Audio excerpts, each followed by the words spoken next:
Palabra del día, junio 30 del 2022, del Evangelio según San Mateo, capítulo 9, versículo 1 al 8. Escuchemos. En aquel tiempo, Jesús subió de nuevo a la barca, pasó a la otra orilla del lago y llegó a Cafarnaúm, su ciudad. En esto trajeron a donde él estaba un paralítico postrado en una camilla. Viendo Jesús la fe de aquellos hombres, le dijo al paralítico: «Ten confianza, hijo, se te perdonan tus pecados». Al oír esto, algunos escribas pensaron: «Este hombre está blasfemando». Pero Jesús, conociendo sus pensamientos, les dijo: «¿Por qué piensan mal en sus corazones? ¿Qué es más fácil decir: se te perdonan tus pecados, o decir: levántate y anda? Pues para que sepan que el Hijo del Hombre tiene poder en la tierra para perdonar los pecados». Le dijo entonces al paralítico: «Levántate, toma tu camilla y vete a casa». Él se levantó y se fue a su casa. Al ver esto, la gente se llenó de temor y glorificó a Dios, que había dado tanto poder a los hombres. Palabra del Señor. Gloria a ti, Señor Jesús.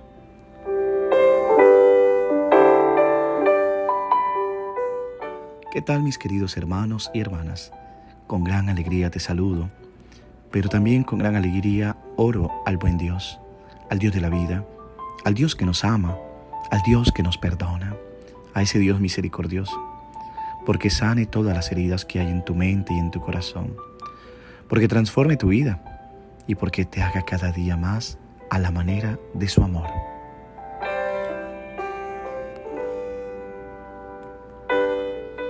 Jesús, después de la tempestad y de una visita al país de los Gadarenos, vuelve a Cafarnaúm, su ciudad.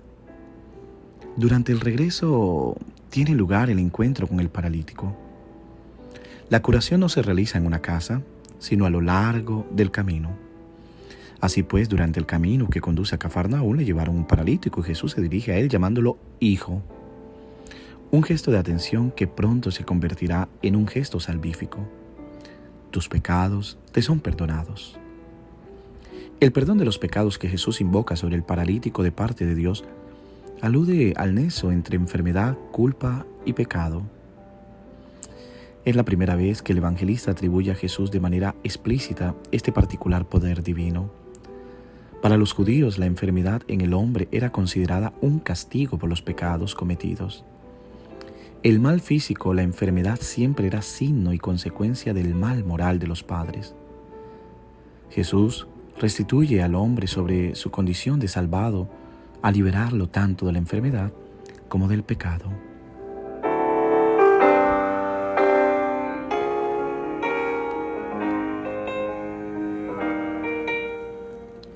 Para algunos de los presentes, como los escribas, las palabras de Jesús, anunciando el perdón de los pecados, son una verdadera blasfemia. Para ellos Jesús es un arrogante, ya que solo Dios puede perdonar. Este juicio sobre Jesús no lo manifiestan abiertamente, sino murmurando entre ellos. Jesús, que escruta sus corazones, conoce sus consideraciones y les reprocha su incredulidad.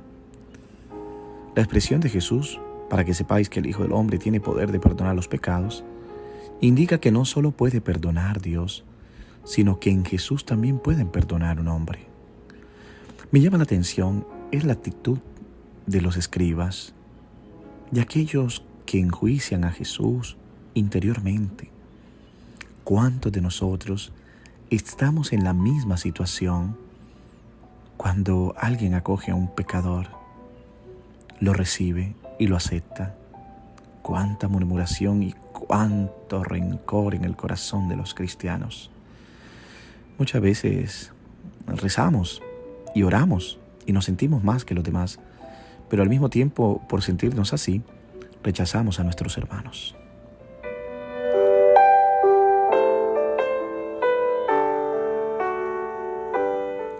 La famosa escena del Evangelio de hoy nos habla de la curación de un paralítico traído a Jesús. La afirmación que hace Jesús debería hacer estremecer a todos aquellos que piensan que el pecado es solo el regusto de una educación moralista que está ligada sobre todo el pasado.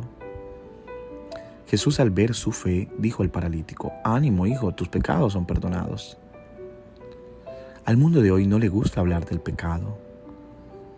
Es más, tiene una concepción errónea sobre pecado, tanto cristianos como no creyentes. Esa es también la razón por la que nos confesamos poco o nos confesamos mal. El sacramento de la confesión sigue siendo siempre un sacramento molesto, porque nos obliga a poner alcohol en la herida. Y si el efecto es desinfectar con miras a curar, también hay que decir que el alcohol sobre una herida quema. Nunca querríamos sentir el dolor de una herida. Preferimos encontrar la manera de cubrirlo, olvidarlo, esconderlo, pero casi nunca encontramos el coraje de exponerlo para ser desinfectado y curado.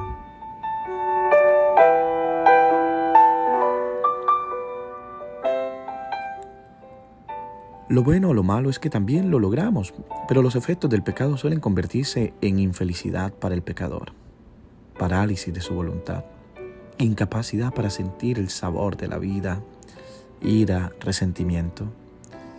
¿Cuánta gente no vive así? En la práctica, una naturaleza muerta, una vida que ya no vive. La felicidad de una persona no depende de si camina sobre sus piernas o si está en una silla de ruedas.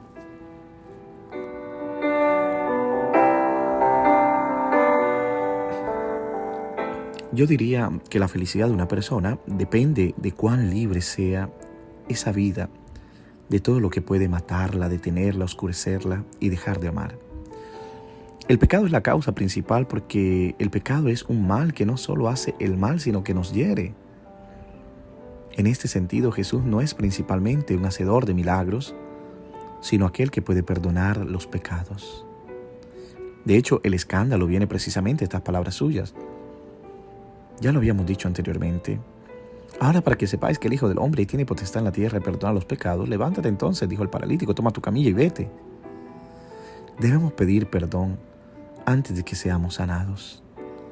El perdón es una forma superior de curación.